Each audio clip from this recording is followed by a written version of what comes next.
शहर के एक शांत किनारे पर बने घर में रिटायर हो चुके फोटोग्राफर डेविड अकेले रहते थे।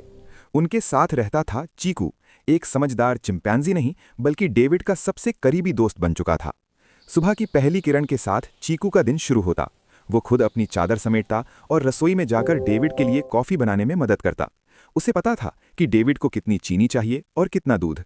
एक दिन की बात है, डेविड बगीचे में सीढ़ी पर चढ़कर कुछ काम कर रहे थे कि अचानक उनका पैर फिसल गया।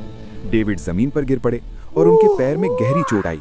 दर्द के मारे वे उठ भी नहीं पा रहे थे और उनका फोन दूर मेज पर रखा था। चीकू ये सब खिड़की से देख रहा था। वो भागकर बाहर आया, लेकिन उसने घबराने के बजाय अपनी बुद्धि का इस्तेमाल किया। उसने देखा कि डेविड को चोट लगी है। वो तुरंत अंदर गया और डेविड का फोन लाकर उनके हाथ में थमा दिया। इतना ही नहीं, उसने पास पड़ी बर्फ की थैली उठाई और उसे डेविड के सूजे हुए पैर पर रख दिया, ठीक वैसे ही जैसे उसने एक बार डॉक्टर को करते देखा था। जब एम्बुलेंस आई तो चीकू ने डेविड का हाथ तब तक नहीं छोड़ा जब तक वे सुरक्षित नहीं हो गए।